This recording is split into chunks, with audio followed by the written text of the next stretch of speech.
Blood relation અને મિત્રતા, આમ જોવા જઈએ હું અંગત રીતે એવું માનું છે કે મિત્રતા વધારે મહત્ત્વની છે. સ્કૂલમાં આપણે લેસન્સ કરતા હતા તો સ્કૂલમાં આપણે ભણીએ અને લેસન કરીએ, તો રિલેશન એવી વસ્તુ છે કે આપણે જીવીએ અને એનું રિલેશન કરીએ તો એ રિલેશન વધારે મજબૂત બની શકે. આજે રઈસ ફિલ્મની તમે વાત કરો કે દારૂનો વેપાર કરતો માણસ, હથિયારો વેચતો માણસ, રમખાણો કરાવતો માણસ અને છતાંય ગ્લોરીફાય કે આપણે જેને જનરેશન ગેપ કહીએ છીએ. એકચ્યુઅલી એવું છે કે દરેક પેઢીની પોતાની એક કહીએ ને કે ઇન્ડિપેન્ડન્ટ માનસિકતા હોય. ઘણી સાસુઓ નવી છોકરીઓને એવું કહી દે કે ભાઈ મેં સહન કર્યું છે, તારે કરવું પડશે. નમસ્કાર, આપ જોઈ રહ્યા છો યુટીસી ન્યૂઝ. યુટીસી ન્યૂઝનો આ ખાસ કાર્યક્રમ બુક રિવ્યૂ, બુક રીડિંગ. આજે આપણે જે બુકનું રિવ્યૂ કરવા જઈ રહ્યા છે, બુક રીડ કરવા જઈ રહ્યા છે, તે છે લેસન ઓફ રિલેશન, જે રવિ ઇલા ભટ્ટે લખી છે. અને રવિ ઇલા ભટ્ટ ગુજરાત સમાચારના એડિટર છે અને કોલમ પણ લખે છે. જે ગુજરાત સમાચારમાં પૂર્તિમાં જે કોલમ આવે છે એ ખાસ કરીને એમનું રિલેશન પર જ એ ખાસ કરીને લખે છે અને તેનાથી જે જાણીતા છે. આપણા સુધી આટલી જ માહિતી છે. આપણે હવે રવિ ઇલા ભટ્ટ સાથે વાત કરીશું અને આપણે એ જાણવાનો પ્રયાસ કરીશું કે આ કેવી રીતે શરૂ થયું અને આના સિવાય પણ શું એ લખે છે અને આ જ વિષય એમને કેમ પસંદ કર્યો. રવિભાઈ, આપનું ખૂબ ખૂબ સ્વાગત છે. લેસન ઓફ રિલેશન, આ બુકનું આજે તમે લોન્ચ છે, શું છે આ બુકમાં? આ બુક એકચ્યુઅલ મારી જર્ની આમ કહું ને તો એક દાયકાની જર્ની છે આ સબ્જેક્ટમાં. સંદેશમાં કામ કરવા દરમિયાન મેં રિલેશન નામની કોલમ શરૂ કરી હતી. રિલેશન જે છે, દરેકે દરેક રિલેશન આપણને ચોક્કસ લેસન આપતો હોય છે.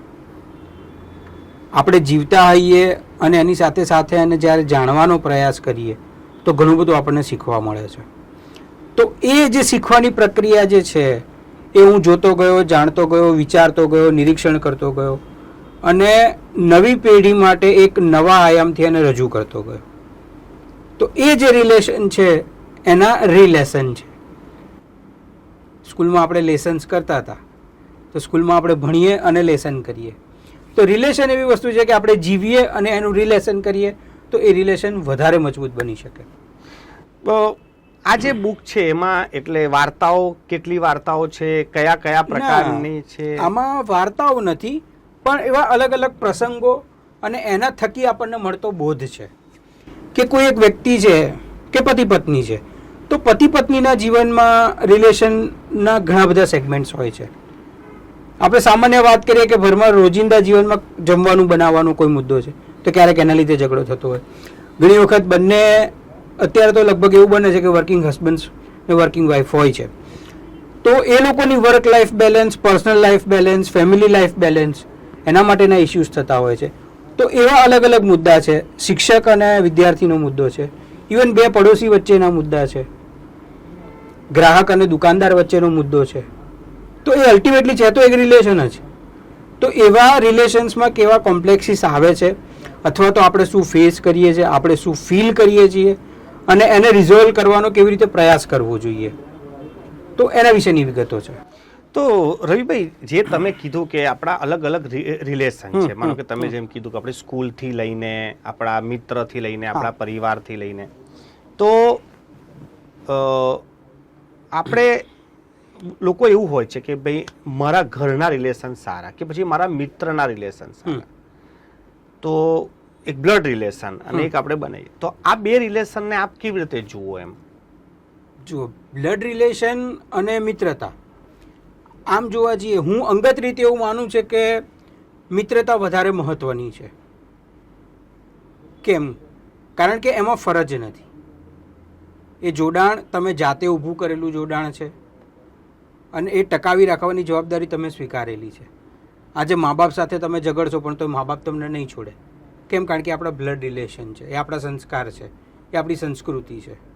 પણ એક અજાણી વ્યક્તિ કે જેને આપણે જીવનનો ભાગ બનાવીએ છીએ અને કદાચ આજીવન એને આપણા જીવનનો ભાગ રાખવો છે, તો એના માટે રિલેશન જરૂરી છે.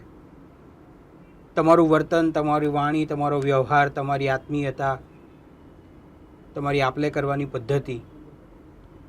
તો મિત્રતા એક એવી વસ્તુ છે કે જે આપણે પહેલી વખત આપણે જાતે ઊભો કરેલો રિલેશન છે.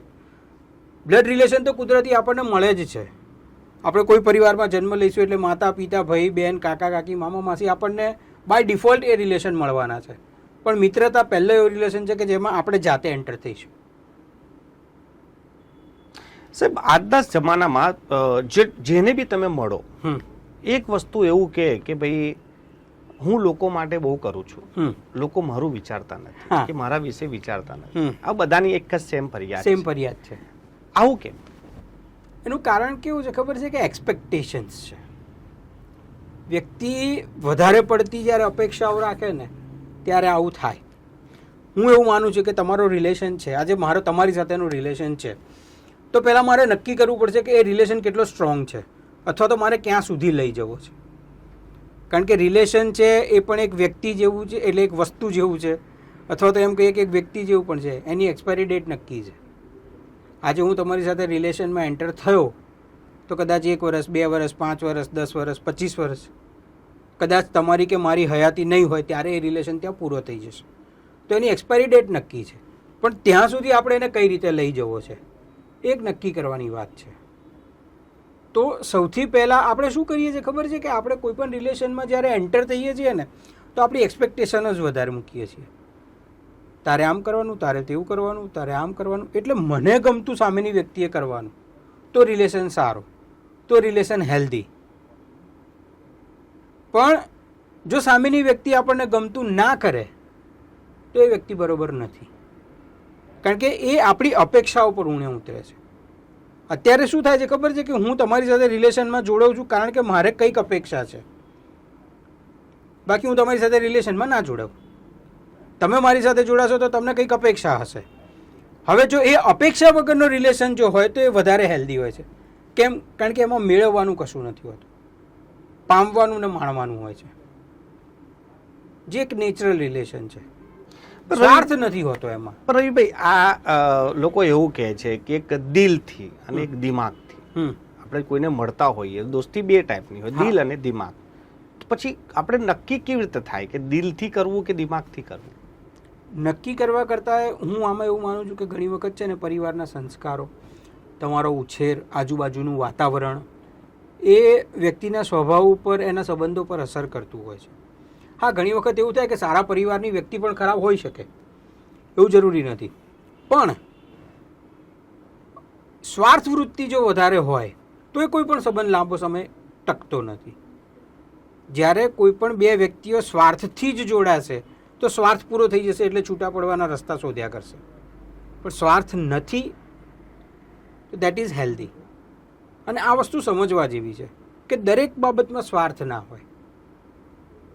અને એક વખત મેં લખ્યું હતું કે સંબંધો જે છે, આપણા રિલેશન્સ જે છે, એનું પણ એક ચોક્કસ બ્લડ ગ્રુપ છે. જેમ આપણું બ્લડ ગ્રુપ છે એ પોઝિટિવ, બી પોઝિટિવ, નેગેટિવ, તો રિલેશન બી પોઝિટિવ ને નેગેટિવ પ્રકારના હોય છે. તો જ્યાં સુધી 2 વ્યક્તિની જે લાગણીઓ જે છે ને, લાગણીઓનું બ્લડ ગ્રુપ સેમ નહીં હોય ને ત્યાં સુધી સંબંધોનું ટ્રાન્સફ્યુઝન નહીં થાય.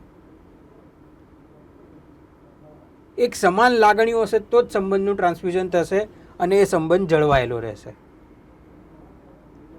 બાકી તો ફેલિયર જેવું છે, ટ્રાન્સપ્લાન્ટ જેવું છે. સંબંધ જાળવવા હોય લાંબા સમય સુધી તો બેવકૂફ બનીને રહેવું એ ઉપાય ખરો? દિમાગ નહીં લગાવવાનો? ના, એવું હું માનતો નથી. સંબંધ જાળવવા માટે બેવકૂફ બનીને રહેવું એ વસ્તુ ખોટી છે. હા, કદાચ તમે જતું કરો એટલે આ વાત કેવી આવે છે ખબર છે કે સેક્રિફાઈસની, આપણે જેને સેક્રિફાઈસ કહીએ છીએ, એ અલ્ટિમેટલી સેક્રિફાઈસ નથી હોતા, એ એડજસ્ટમેન્ટ હોય છે. સેક્રિફાઈસને આપણે નામ આપીએ છીએ કે મેં જતું કર્યું, હું મૂર્ખ બન્યો, મેં આટલા વર્ષો કર્યું, મેં કશું કીધું નહીં, મેં સહન કર્યું. તો કેમ કર્યું? પ્રશ્ન એક પહેલો એ થાય કે જો મારે કોઈ વ્યક્તિ સાથે સંબંધમાં જતું કરવું પડે છે તો મારે કેમ જતું કરવું પડે છે? મારી પાસે ઓપ્શન નથી તો જ હું જતું કરીશ. મારી પાસે ઓપ્શન હોય તો હું નહીં કરું. તો ક્યાંક ને ક્યાંક આપણો પણ સ્વાર્થ છે એ સંબંધમાં, અથવા તો આપણી પણ લાગણી છે. હું એમ કહીશ કે સ્વાર્થ કરતાં કદાચ લાગણીમાં પણ માણસ જતું કરે. પારિવારિક સંબંધોમાં આપણે જતું કરીએ છીએ કારણ કે આપણી લાગણી છે. આપણે કંઈ નવા મા બાપ લાવી શકવાના નથી, વાઈફ બીજી લાવી શકવાના નથી, સંતાનો બદલી શકવાના નથી. તો ત્યાં આપણી લાગણીઓ મહત્ત્વની છે, ત્યાં આપણી કેર મહત્ત્વની છે. તો આપણે જતું કરીએ છીએ, પણ આપણે મૂર્ખ બન્યા છીએ એ શબ્દ કદાચ હું માનું છું અયોગ્ય છે. સાહેબ, અત્યારેની સિચ્યુએશનમાં 3 એવી જનરેશન જીવી રહી છે, 60 વાળી, 20 વાળી અને 25 વાળી, 35 વાળી. બિલકુલ. તો આ જે 3ના વિચારો, એમની ઉછેર, એમની ટેકનોલોજી, કોમ્યુનિકેશન બધા ડિફરન્ટ છે. મારા પપ્પા, હું અને મારી દીકરી, બરોબર છે. આ સંબંધોમાં ક્યાં ક્લેશ થાય કે પછી આ એક સારું કહેવાય? જનરેશન ગેપ પર મારો ગઈકાલે જ આર્ટિકલ આવ્યો હતો. મેં આની પર જ લખ્યો હતો કે આપણે જેને જનરેશન ગેપ કહીએ છીએ, એકચ્યુઅલી એવું છે કે દરેક પેઢીની પોતાની એક એમ કહીએ ને કે ઇન્ડિપેન્ડન્ટ માનસિકતા હોય છે દરેક પેઢીની. મેં કીધું તમે મિલેનિયલ્સ છો તો તમારી એક આખી એ છે. આપણી પહેલાંની પેઢી જેન એક્સ હતી તો એની અલગ છે, જેન ઝીની અલગ છે. હવે આ આલ્ફા બીટા આવ્યા તો હવે આ 2025થી બીટા ચાલુ થયા. તો જે આખી ટેકનોલોજી આધારિત પેઢી હશે. વસ્તુ કેવું છે કે આપણો ઉછેર અને આપણે આજુબાજુ જોયેલા પરિવર્તનો એ આપણી એક માનસિકતા તૈયાર કરતા હોય છે. અને મોટાભાગે એવું થયું છે કે બે પેઢીને એકબીજા ખોટા જ લાગતા હોય છે. અને આપણે જે એજમાં છીએ અને આપણને એવું લાગે કે આપણા મા બાપ પણ ખોટા હતા અને આપણા છોકરા પણ ખોટા છે. આપણા છોકરાને એવું થશે કે મારા મા બાપ ખોટા હતા અને એની આવનારી પેઢી બી એને એવું લાગશે કે આ ખોટી છે. કારણ કે આપણે એ પોઈન્ટ ઓફ વ્યૂથી લાઈફ જીવતા નથી. આપણા સંતાનની પોઈન્ટ ઓફ વ્યૂથી આપણે એ લાઈફ જીવી શકતા નથી કે આપણે આપણા પેરેન્ટ્સના પોઈન્ટ ઓફ વ્યૂથી પણ લાઈફ જીવી શકતા નથી. એટલે હું તો એવું માનું છું કે મિલેનિયલ્સ છે ને વધારે કફોડી સ્થિતિમાં છે. એ નથી પાછળ જઈ શકતા કે નથી આગળ પણ જઈ શકતા, અને છતાંય એ બેને પાછા ભેગા કરવાની જવાબદારી એના માથે જ છે. એટલે જનરેશન ગેપ દરેક જનરેશનમાં રહેવાનો, પણ કદાચ એનો ઉકેલ એવી રીતે લાવી શકાય કે ભાઈ આપણે એને નિર્ણય લેવાની સ્વતંત્રતા આપી શકીએ આપણી નવી પેઢીને, પણ નિરીક્ષણ રાખવું પડે, એને સ્વચ્છંદતા ના આપી દેવાય. સાહેબ, અત્યારે જો જોવા જઈએ તો સંબંધોની જાળવણી કે સંબંધોને સારી રીતે ટકાઈ રાખવા માટે મોડર્નાઇઝેશન કારગર છે કે પછી જે આપણી જે પારંપરિક જે જૂની આપણે સિસ્ટમથી જીવતા હતા એમાં સંબંધો વધારે સચવાતા હતા? સંબંધ અને ટેકનોલોજી, તો સંબંધ અને ટેકનોલોજીની વાત કરીએ તો કદાચ જૂના સમયમાં આપણે પત્રો લખતા હતા એકબીજાને વાર તહેવારે. ગ્રીટિંગ્સ કાર્ડનો એક આખો જમાનો હતો કે બર્થડે હોય, લગ્ન હોય, આ હોય, એનિવર્સરી હોય તો આપણે ગ્રીટિંગ કાર્ડ્સ આપતા હતા. ત્યાંથી થોડો બદલાયો, લેન્ડલાઇન ટેલિફોન્સ આવ્યા. ત્યાંથી થોડે આપણે આગળ વધ્યા, મોબાઈલ આવ્યા, હવે સ્માર્ટફોન થઈ ગયા. એટલે પેઢીથી વિચારીએ ને તો ગઈકાલે મેં કોલેજમાં કીધું હતું કે ભાઈ આજથી 2 પેઢી પહેલાં બધા અંગૂઠા છાપ હતા અને હવે ફરીથી બધા અંગૂઠા છાપ જ થઈ ગયા છે. થંબ બતાવી દે છે, ગમ્યું ના એને આપણે અત્યારે લાઈક કહીએ, જે વખતે અંગૂઠા છાપ કહેતા હતા. પરિસ્થિતિઓ તો ત્યાં જ આવીને ઊભી છે, પણ એનો ઉપયોગ તમે કેટલો અને કેવી રીતે કરો છો? સૌથી સારામાં સારો ઉપયોગ જો રિલેશનની બાબતમાં હું વિચારું તો તમે અત્યારે જોશો કે જે બધા એલમનાઈ એસોસિએશન્સ છે, જે રિયુનિયન્સ થાય છે, એના માટે આશીર્વાદરૂપ છે. કારણ કે તમારી કે મારી કે એની પહેલાંની પેઢી જે સ્કૂલમાં ભણી હતી, કોલેજમાં ભણી હતી, કોણ ક્યાં છે પછી કોઈને ખબર જ નહોતી. પણ ફેસબુકથી, ઇન્સ્ટાગ્રામથી, બીજા સોશિયલ મીડિયા માધ્યમથી એ લોકો કનેક્ટ થયા અને ક્યાંક કોઈક સિટીમાં વર્ષમાં એક દિવસ પણ ભેગા થવા મળે, 5 જણ, 25 જણ, 50 જણ, 100 જણ. તો આ એક આશીર્વાદરૂપ છે. બીજું, રિલેશનમાં આશીર્વાદરૂપ એવી બાબત ગણી શકાય કે ટેકનોલોજીથી તમે ઇઝીલી કનેક્ટ થઈ શકો છો. આજે દુનિયાના કોઈ પણ છેડે આપણે સરળતાથી વાત કરી શકીએ છીએ, મેસેજ આપી શકીએ છીએ. પહેલાં એવું થતું હતું કે આપણી એક લિમિટેશન્સ હતી. પત્ર હતા તો ઘણી વખત અઠવાડિયે મહિને પત્રો પહોંચે વિદેશમાં. તો પરિસ્થિતિ આખી બદલાઈ ગઈ હોય ત્યારે માણસને જૂની પરિસ્થિતિની જાણ થતી હતી. અત્યારે ફ્રિક્શન્સ ઓફ સેકન્ડ્સ તમને બધું મળી જાય છે. તો એના કારણે માહિતીની આપણે ઝડપી બની છે, પણ રિલેશન તો ત્યાંના ત્યાં જ છે. એ ડેવલપ કરવા છે, અટકાવી રાખવા છે, હેલ્ધી બનાવવા છે કે પછી નીકળી જવું છે, તો એ હજી પણ વ્યક્તિના પોતાના પર નિર્ભર કરે છે. ટેકનોલોજી એને મદદરૂપ થઈ શકે, પણ સંબંધ જાળવવો છે, કેટલો જાળવવો છે, એ વ્યક્તિએ પોતે નિર્ણય કરવાનો છે. સાહેબ, આપણા સમાજમાં ફિલ્મો બહુ પ્રભાવિત કરે છે અને આપણે રામાયણ અને મહાભારતને એક સિરિયલની જેમ જ ભારતે જોઈ છે. એક સિરિયલ જોતા હોય એવી રીતે. તો રામાયણના પાત્રોથી આપણે એક પરિવાર જોતા હતા અને મહાભારતના પાત્રોથી પરિવાર જોતા હતા. પછી એક દોર આવ્યો કે હિન્દી ફિલ્મો આવી, નદિયા કે પાર હોય કે હમ આપકે હૈ કોન, આ પારિવારિક જે બ્લોકબસ્ટર રહી. આ બધા જોયા પછી પરિવારોમાં કે સંબંધોમાં કેટલો ફરક પડી શકે? ફિલ્મો અને સિરિયલ્સ એ આપણી માનસિકતાને ચોક્કસ અસર કરે છે. અને એમાં જો નવી પેઢીની વાત કરીએ તો નવી પેઢીને એનો ક્રેઝ બહુ જ છે અને એમની રિલેશનશિપને વધારે અસર કરે છે.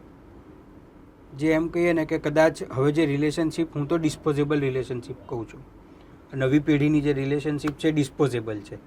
એ યુઝ એન્ડ થ્રોમાં જ વિચારતા હોય છે કે આજે આનું કામ છે, આ કરો, પતાવો, મૂવ ઓન થઈ જાઓ. મૂવ ઓન થઈ જવું એ એટલું ઇઝી જે એ માને છે, ખરેખર ઘણી વખત એવું નથી હોતું. અને એ જે બદલાયેલી વિચારસરણી છે એ માત્ર ને માત્ર સંબંધોમાંની દરેક આસ્પેક્ટમાં અસર કરે છે. ફિલ્મોમાં તમે જુઓ, વાયોલન્સ અત્યારે બહુ જ આવી ગયું છે. એના કારણે લોકો હવે રોડ પર સ્ટન્ટ કરતા થઈ ગયા છે, પ્રેન્ક કરતા થઈ ગયા છે. અચ્છા, હવે તો કોઈ ફિલ્મોના નામ તો મારે નથી લેવા, પણ ઘણા બધા વિલન્સને ગ્લોરીફાય કરી દીધા છે. ખોટું કામ કરનારી વ્યક્તિને ગ્લોરીફાય ફિલ્મો ખલનાયકને નાયક બનાવી દેવામાં આવે છે. તો આજે ડ્રગ્સનો ધંધો કરતો કે સ્મગલિંગ કરતો માણસ કે ચોરી કરતો માણસ જો તમે એને ગ્લોરીફાય કરશો તો તમારા સમાજ ઉપર અસર શું પડશે? જો એ જ વસ્તુ હતી તો પછી બિન લાદેનને ગ્લોરીફાય કેમ ના કર્યો? એ આતંકવાદી છે પણ પાવરફુલ હતો. તમે નામ નહીં લો, પણ હું ઘણી વખત મારા સોશિયલ મીડિયા પર લખી ચૂક્યો છું કે રહીશ ફિલ્મ આવી ત્યારે મેં લખ્યું હતું કે લતીફ ને હીરો બનાવવાની કોશિશ, કે પછી એક ચંદન ચોર તસ્કર ને તમે હીરો બનાવી દો ને બ્લોકબસ્ટર બનાવી દો, તો આ કઈ લઈ જશે? એમ સમાજને ક્યાં લઈ જશે? આજે રહીશ ફિલ્મની તમે વાત કરો કે દારૂનો વેપાર કરતો માણસ, હથિયારો વેચતો માણસ, રમખાણો કરાવતો માણસ, અને છતાંય ગ્લોરીફાય. એટલે અસર સમાજમાં એની બહુ વ્યાપક અસર અને ખરાબ અસર છે. બાળકોમાં વાયોલન્સ વધી ગયું છે, એ લોકોનું પેશન્સ લેવલ ઘટી ગયું છે મોબાઈલ્સના કારણે, ફિલ્મોના કારણે. સહન થતું નથી. એમને પાવર જોઈએ છે, એમને પૈસા જોઈએ છે અને એમને સામે સાબિત કરી દેવું છે કે હું કોણ છું, તને ખબર છે. સાહેબ, એક સવાલ પૂછીશ પછી આપણે બુક પર પૂરેપૂરી વાત કરીશું, કેમ કે આજ તમે બેઠા છો એટલે હું સંબંધો પર વાત કરી રહ્યો છું. આપણા ત્યાં એક સંબંધ હોય છે કે પતિ, પત્ની અને સાસુ કે પછી નણંદ. એટલે પતિ જે હોય છે એ બહુ મોટી સંખ્યામાં એવું ગૂંચવાઈ જાય છે કે મા તરફ બોલે કે પત્ની તરફ બોલે, અને સંયુક્ત કુટુંબમાં સાથે જ રહેતા હોય છે. તો એવા સિચ્યુએશન પર તમે શું કહો? જો એમાં ફરી એક વખત જનરેશન ગેપની વાત આવે, કારણ કે આજે કોઈ પણ માં છે તો એણે એના છોકરાને આપણે કહીએ કે 20 વર્ષ, 22 વર્ષ, 25 વર્ષનો કર્યો, ત્યાં સુધી એ નિરંકુશપણે અને એક હથ્થું શાસન માનું હતું ઘરમાં. પોતાના સંતાનોનો ઉછેર કરવો, એને ભણાવવા ગણાવવા, આ છે તે છે. પછી એ છોકરાના લગ્ન થાય એટલે વહુ આવે. વહુ આવ્યા પછી આપણી એક્સપેક્ટેશન કેવી હોય છે ખબર છે? કે બધા આપણે કહીએ પ્રમાણે કરે. હું કહું છું કે ઘરનું એક ડેકોરમ હોય, એક બંધારણ હોય, એ પ્રમાણે ઘરના બધા વર્તે. પણ ઘરમાં આપણે શાસન નથી કરવાનું. આ કંઈ પાવર માટેની લડાઈ નથી કે મને ખુરશી સીએમની મળી જશે કે પીએમની મળી જશે. અલ્ટિમેટલી શું છે કે તમારું ઘર સારી રીતે ચાલે, એક હેલ્ધી રિલેશન ડેવલપ થાય, તમારો પરિવાર વિકસે, વિસ્તરે. આપણે ત્યાં શું થાય છે ખબર છે? ઘણા મેં કિસ્સા જોયા છે, ઘણા બધા લોકો સાથે વાત કરી છે. ઘણી સાસુઓ નવી છોકરીઓને એવું કહી દે કે ભાઈ મેં સહન કર્યું છે, તારે કરવું પડશે. તો ભાઈ તમે સહન કર્યું હતું, કદાચ તમારો જમાનો જૂનો હતો, વધારે ઓર્થોડોક્સ હતો. હવે એવું નથી. ઘણી વખત આપણે સાંભળતા આવીએ છીએ કે પેલી મમ્મી એના છોકરાને ટોણો મારતી હોય કે હું ટીંડોળાનું શાક બનાવતી હતી ત્યારે તું ખાતો નહોતો, હવે કેવો ચૂપચાપ ખાઈ લે છે. અરે ભાઈ ખાઈ લે છે કારણ કે હવે એની પાસે ઓપ્શન નથી, એડજસ્ટમેન્ટ કરતા શીખી ગયો છે. એક સરસ સિમ્પલ એક્ઝામ્પલ આપું. ચટણી, આપણે અત્યારે શિયાળો ચાલે છે તો આપણે કોથમીરની, લસણની ચટણી કહીએ. તો જો તમને યાદ હોય તો તમારા દાદી કેવી રીતે બનાવતા? એટલે ખલમાં વાટી. બરોબર. તમારા મમ્મી મિક્સચરમાં બનાવતા થયા. તમારી વાઈફ જે છે એ રેડીમેડ લાવતી થઈ. અને હવેની પેઢીને તો બહુ પડી જ નથી. એ તો પ્રોડક્ટ જ આખી બહારથી લઈ આવે, જેની જોડે બધું જ આવી જાય. તો આપણો પર્પઝ શું હતો કે મારે ઢોકળા સાથે ચટણી ખાવી છે, કે હાંડવા સાથે ચટણી ખાવી છે, કે અથાણું ખાવું છે. તો પહેલાંની પેઢી એને જાતે બનાવતી હતી, બીજી પેઢી મિક્સચરથી કરે છે, ત્રીજી પેઢી તૈયાર લાવે છે. અલ્ટિમેટલી આપણો પર્પઝ સોલ્વ થાય છે કે હાંડવા જોડે ચટણી મળી ગઈ. આપણે શું કરીએ છીએ કે ના, હું ચટણી કૂટીને બનાવતી હતી તો તું કૂટીને જ બનાય. અરે ભાઈ, તારે ચટણી ખાવી છે તો તું પ્રોસેસમાં શું કામ પડે છે? હા, ટેકનોલોજી આવી ગઈ છે, ટેકનોલોજી આવી ગઈ છે. એક્ઝેક્ટલી, ઝઘડા ત્યાં થાય છે. હું આવી રીતે ઉછેરું છું, તું આવી રીતે ધ્યાન રાખ. શું કરવા? આવેલી વ્યક્તિ નવા વાતાવરણમાંથી આવી છે, તો તમારે એને સમય આપવો પડશે તમારી જોડે અનુકૂળ થવાનું. તમારે પણ સમય આપવો પડશે એની જોડે અનુકૂળ થવાનું. કારણ કે તમારા ઘરમાં પણ એ પાત્ર નવું છે. 25 વર્ષથી તમે 2 જણ 3 જણ 4 જણ રહેતા હતા, તો એક નવી વ્યક્તિ આવી. આપણે નવો ફોન લઈએ છીએ તો ડેટા ટ્રાન્સફર કરીએ છીએ જૂના ફોનમાંથી. ત્યારે એ નવો ફોન આપણી પદ્ધતિથી કામ કરતો થાય છે, આપણને જોઈતી વસ્તુ મળે છે, કામ થાય છે. તો એક નવી વ્યક્તિ આપણી ફેમિલીમાં એડ થાય છે, તો આપણે એનો જૂનો ડેટા ઇરેઝ કરીને આપણો નવો ડેટા ફીડ થવાનો સમય તો આપવો પડશે ને. સાહેબ, લેસન ઓફ રિલેશનની વાત કરીએ તો આમાંથી કઈ શું લખ્યું તમને સૌથી વધારે ગમે છે, અને જો અમારા દર્શકોને તમે બતાવો કે શું છે? જો આ લેસન ઓફ રિલેશન્સ જે છે, એ હું એવું માનું છું કે રિલેશનશિપ જે છે ને, એક રોલર કોસ્ટર રાઈડ છે. એની તમારે મજા લેવાની છે, તમારે એને જજ નથી કરવાની. તો એ સૌથી મહત્ત્વની વસ્તુ છે કે ઘણી વખત આપણને પીડા અનુભવાય, ઘણી વખત આનંદ અનુભવાય, ઘણી વખત જતું કરવું પડે, ઘણી વખત આપણને ધાર્યા કરતાં વધારે કંઈક મળી જાય. તો એ બધું જ રિલેશનશિપમાં થતું જ હોય છે. પણ એ જે આખી પ્રોસેસ જે છે એને આપણે એન્જોય કરવાની છે. જો એના જજ બનવા ગયા તો દુઃખી થઈશું, પણ જો એક જે લઢણમાં ચાલે છે એમાં એન્જોય કરતાં કરતાં કરતાં આગળ વધીશું તો એનો આનંદ આવશે. અને આ જે પુસ્તકની વાત કરું તો આમાં મેં 50 આર્ટિકલ્સનું કલેક્શન છે. જે મેં આપણે પહેલાં કીધું કે હું સંદેશમાં નિયમિત બુધવારે મારી કોલમ પ્રસિદ્ધ થતી હતી, અને હવે ગુજરાત સમાચારમાં મંગળવારે સહિયર પૂર્તિમાં આવે છે સેમ ટાઇટલ સાથે. તો સમાજના અલગ અલગ બાબતો, કે હવે એક સરસ તમને વાત કરું કે મેં એક આર્ટિકલ લખ્યો છે કે ચલો એક બાર ફિર સે અજનબી બન જાય હમ દોનો. બરાબર? સાહેબ લુધિયાનવીની બહુ જાણીતી રચના છે. તો આ છે શું? તો વાત એવી છે કે ધારો કે કોઈ લગ્ન જીવન નિષ્ફળ ગયું, તો વાત આવે છૂટાછેડાની. તો છૂટાછેડા માટે આપણા સમાજમાં જે એક આખી ટેબુ ઇફેક્ટ છે, જે દેકારો છે, જે ઝઘડા છે, એ ખોટા છે. હું એવું માનું છું. આજે કોઈ વ્યક્તિ છોકરી પસંદ કરવા ગયું, અથવા તો કોઈ છોકરીએ છોકરો પસંદ કર્યો, અથવા તો બંને પ્રેમમાં પડ્યા અને લગ્ન કરવાનું નક્કી કર્યું, લગ્ન જીવન શરૂ થયું, તો એ કેટલી બહુ શાંત, સરળ, સહજ પ્રોસેસ. જો જોડાવાની, ભેગા થવાની આટલી શાંત પ્રક્રિયા છે, તો છૂટા થવાનું તો તોફાન કેમ? તમે જેટલા ઇઝીલી મળ્યા છો એટલા જ ઇઝીલી છૂટા પડી જાઓ. જો હવે લાગે છે કે અહીંયાથી આગળ નથી જવા એવું, તો પછી ડાયવર્ઝન લઈ લો ને. પણ એ ડાયવર્ઝન એટલું ઇઝીલી લો કે જે સંબંધ જે છે એનું મોત ના થાય. તો અંદર મેં એ વાત કરી છે કે તમે ધારો કે છૂટી ગયા, ચલો કદાચ ભવિષ્યમાં મળશો પણ નહીં, અને એટ ધ વર્સ્ટમાં વર્સ્ટ વિચારી કે ક્યારેક ક્યાંક ભેગા થઈ ગયા, તો એકબીજાની સામે સ્મિત કરીને કેમ છો, સારું છે, વાત કરવા જેટલી બી ધારો કે તમારામાં લાગણી બચે, તો એવી રીતે છૂટા પડો. સાહેબ, આમાં કોઈ સ્ટુડન્ટ અને ટીચરની કોઈ છે સંબંધો? કેમ કે અત્યારે એવું છે કે જનરેશન પહેલાના ટીચર અને સ્ટુડન્ટ ને અત્યારના ટીચર અને સ્ટુડન્ટમાં જમીન આસમાનના ફરક છે. જી, એના સંબંધો પર તો કંઈક છે, તમે લખ્યું હોય એવું કંઈ? હા, બિલકુલ છે. સ્ટુડન્ટ ટીચર કરતાં સ્ટુડન્ટના લાઈફ ઉપર મેં લખેલું છે. 2 વસ્તુ લખી છે મેં એમાં. એક બાળક ઉપર અને બીજું એક એક્ટિવિટી ઉપર જે આપણે વાત કરી. તો બાળક સ્કૂલમાં જાય છે તો એનું સર્જન જે છે એ શિક્ષકના હાથમાં છે. હવે આપણે શું કરીએ છીએ ખબર છે કે શિક્ષકને જ બાંધી દીધો છે. આપણે એને એક મોલ્ડ આપી દીધું છે શિક્ષકને, આર્ટિફિશિયલ, કે તારે આ મોલ્ડમાં જ બાળક તૈયાર કરવાનું છે. તારે જાતે ટાંકણું મારવાનું નથી. તું ટાંકણું મારીશ તો હું સવાલ કરીશ.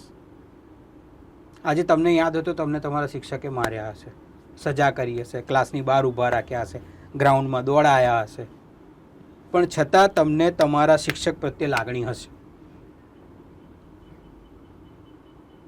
અમારે હમણાંની જ વાત કરું, ગયા મહિને અમારું સ્કૂલનું રિયુનિયન હતું તો મારા ઘણા બધા શિક્ષકોને આનંદ પણ થતો હતો, આશ્ચર્ય પણ થતું હતું કે તું લેખનમાં ક્યાંથી આવ્યો, તું તો લેસન નહોતો કરતો. તો એમને આશ્ચર્ય હતું પણ એમને આનંદ હતો કે ના, આ વ્યક્તિ તૈયાર થયો છે. અને આપણને એમ થતું કે તમે મને મારતા હતા પણ ના, પણ તમે સાચું કરતા હતા. કદાચ તમે ના કર્યું હોત તો હું આગળ ના વધ્યો હોત. અત્યારે મા બાપ જઈને તમારે મારા છોકરાને કશું કહેવાનું નહીં, તમારે એને અડવાનું નહીં, કાયદા તમે લાવી દીધા. હા, ઘણા શિક્ષકો છે જે જંગલીની જેમ વર્તન કરે છે, પણ દરેક શિક્ષક એવા નથી હોતા. શિક્ષકનો અલ્ટિમેટલી ગોલ એવો હોય છે કે ભાઈ મારી જોડે આવનારા 40 છોકરા, 50 છોકરા એ ભવિષ્યમાં એક સારી પેઢી તરીકે બહાર નીકળે, દેશના નિર્માણમાં એનું કોઈક યોગદાન હોય. અને દરેક શિક્ષકની એ લાગણી હોય છે. આપણે શું કરીએ છીએ ખબર છે કે આપણે છોકરાને સ્કૂલમાં નાખ્યું એટલે આપણે છૂટા થઈ જઈએ. પછી એ ભણે તોય ટીચર જોવે, ના ભણે તોય ટીચર જોવે. મેં પૈસા આપી દીધા, છૂટું. પ્રોડક્ટ નથી ને, આપણું જ બાળક છે, સામે શિક્ષક છે. તમે તો એક છોકરું મૂકી ગયા, એને તો 40 ભેગા થવાના ને, તો એમાં પ્લસ માઇનસ થવાનું. પણ શિક્ષકને તમે સમય આપો તો એ સર્જન કરી શકશે. આપણું ઘર આપણે કંઈ એક મહિનામાં બનાવી દો તો એમ બની જાય છે? નથી બની જતું. સર્જન માટે સમય લાગે અને સમય આપવો પડે. અને બીજું એઝ અ પેરેન્ટ, જે હું બીજી વાત કરતો હતો, કે બાળકને આપણે એક્ટિવિટીમાં એટલા બધા ઇન્વોલ્વ કરી દઈએ છીએ ને કે એનું બાળપણ આખું ઝૂંટવી લઈએ છીએ. એને સ્વિમિંગમાં, સ્કેટિંગમાં, કરાટેમાં, ટેનિસમાં, ક્રિકેટમાં બધું જ વેકેશનમાં કરાવી દેવું હોય છે. એટલે 2 મહિનામાં આપણને એમ થાય કે ઓલિમ્પિકમાં બધી જ રમતોમાં ભાગ લઈ આવે, એવું આપણે કરાવતા હોઈએ છીએ. હવે નથી એને મામાનું ઘર ખબર, નથી એને ફોઈનું ઘર ખબર, નથી એને વેકેશન ખબર, નથી એને રખડપટ્ટી ખબર, નથી એની પાસે કોઈ ટ્રેડિશનલ ગેમ, નથી એની પાસે મિત્રો, કશું જ નથી. વેકેશન એટલે શું? તો કે સામે ટીવી જોવાનું, કાં તો હાથમાં મોબાઈલ. રવિભાઈ, પોલિટિક્સ પહેલાના વોટર અને નેતા, હા, એને નેતા માનતા હતા, લીડર. હવેનો દોર છે કે તો એને ફેન્સ થઈ ગયા છે, કે ફોલોઅર્સ થઈ ગયા છે, કે ભક્ત થઈ ગયા છે. આ નેતા અને વોટર વચ્ચેની જે આ સંબંધો બન્યા છે, એની અસર સારી કે ખરાબ? જો નેતાગીરી અને પ્રજા, બરાબર, એ પણ પેઢી દર પેઢી બદલાયા છે. પણ પોલિટિક્સની પર્ટિક્યુલર વાત કરીએ ને તો એની પર સોશિયલ મીડિયાનું ઇન્ફ્લુઅન્સ બહુ જ બધું છે. જે બોલે છે એ ચાલે છે, જે નથી બોલતા એ નથી ચાલતા. અત્યારનો આ એક ટ્રેન્ડ છે, પહેલાં ટ્રેન્ડ નહોતો. એટલે મારી એક લાઈન છે કે તમે વોટર બનો, સપોર્ટર નહીં. એટલે સંબંધ તો બનાવો, હા, તમે વોટર બની જાઓ, પણ તમે સપોર્ટર ના બનો. તો આ જે સંબંધ જે ક્રિએટ થયા છે હવે, કે દરેક વ્યક્તિ એક પાર્ટી સાથે એવી રીતે જોડાઈ ગયો છે કે સામે એમ જો ઝઘડો કરી લે વ્યક્તિ, એવા સંબંધોમાં જોડાઈ ગયો છે. એ કટ્ટરતા એક આવી ગઈ છે. આ સંબંધોને કેવી રીતે જુઓ તમે? એ સંબંધોને હું સાચી રીતે કહું ને તો આમ અંગત રીતે ખોટી બાબત છે. તમારી વાત બિલકુલ સાચી છે કે વોટર બનો, સપોર્ટર નહીં. પણ હું તો કહું છું કે તમે સપોર્ટર બનો, પણ તમે એથિકલ રહો, તમે વાસ્તવિકતાને સ્વીકારો. તમારો નેતા સારું કામ કરે છે તો તમે 4 વખત વખાણ કરો, પણ એ ખોટું કામ કરે છે તો 1 વખત તો હિંમત રાખો એને કહેવાની કે ભાઈ આ ખોટું છે, આ આવું ના હોય. બરાબર? પક્ષ અને વિપક્ષ એ સતત ચાલતી પ્રક્રિયા છે પોલિટિક્સમાં. પણ દર વખતે આપણે પક્ષમાં જ રહેવું એવું જરૂરી નથી. સાચી બાબત હોય તો તમે વિપક્ષમાં જઈ શકો છો, તમે વિરોધ કરી શકો છો. પણ જે આ સમર્થનના નામે જે કટ્ટરતા આવી ગઈ છે એ ખોટું છે. કારણ કે અલ્ટિમેટલી પોલિટિક્સથી સામાન્ય જનતાનો તો કોઈ દિવસ ફાયદોની જગ્યાએ છે, પ્રજાનું એની જગ્યાએ છે. પ્રજાને કોઈ એક પક્ષથી કે કોઈ એક નેતાથી ક્યારેય લાંબો સમય ફાયદો થયો જ નથી અને કદાચ થશે પણ નહીં. એ ઇન્ડિયામાં નહીં, દુનિયાના કોઈ પણ દેશના રાજકારણમાં આપણે જોઈએ. બીજા દેશનું આપણને ખબર નથી. રવિભાઈ, તમે થોડાક વાત કરી હતી વચ્ચે, એટલે હું વાતને થોડી લંબાઈને પૂછવા માંગુ છું કે આજનું જનરેશન એના રિલેશન જ્યારે આપણે પૂછીએ, આ મારા સમયમાં કે મારાથી તો એક જ રિલેશન મિત્ર છે કે પછી વધારેમાં વધારે પ્રેમિકા છે કે પ્રેમી છે. હવેના જે જનરેશન છે બધા બહુ જ નામ આવી ગયા, સિચ્યુએશનશીપ, આ શીપ. તો આ આટલું બધું ક્રિએટ કેવી રીતે થઈ ગયું અને આ માહોલ કેમ બની ગયો? This is the effect of social media. Social media અને ઇન્ટરનેટના કારણે શું થયું ખબર છે? હવે આમાં મજાની વાત છે કે આ આપણને આખી જે ઇફેક્ટ જે આવી છે ને, એક તો પશ્ચિમી દેશોની આવી છે. પણ કેવું છે ખબર છે કે આપણે કચરો જ સ્વીકાર્યો છે. પશ્ચિમી દેશોએ જે ફેંકી દીધું એ આપણે સ્વીકાર્યું છે. આ સિચ્યુએશનશીપ છે કે લિવ ઇન રિલેશનશીપ છે કે એ બધું ત્યાં છે અને અહીંયા આપણે સ્વીકારવા મળ્યા. પણ ત્યાં એક વ્યક્તિની ચોક્કસ આઈડેન્ટિટી છે, ત્યાં એનું માન છે, ત્યાંનું સ્વમાન છે, એ આપણે નથી સ્વીકારતા. આપણે શું સ્વીકાર્યું કે ભાઈ ત્યાં રિલેશનશીપમાં બધા કેઝ્યુઅલ છે તો અહીંયા પણ એ રહેવું જોઈએ.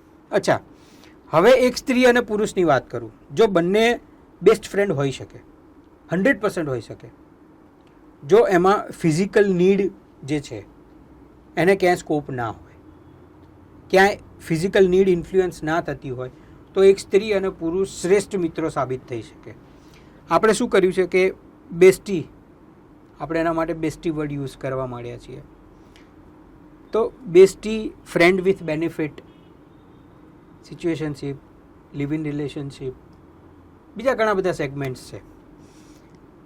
તો અલ્ટિમેટલી જ કે લાભ લો અને છટકી જાઓ, કામ કઢાઈ લો અને પૂરું કરો. ગર્લફ્રેન્ડ નથી માનતી, ઠીક છે, બેસ્ટ ફ્રેન્ડ જોડે ફરો, પછી બે એને કોક મળશે એટલે ફરી પાછા એ.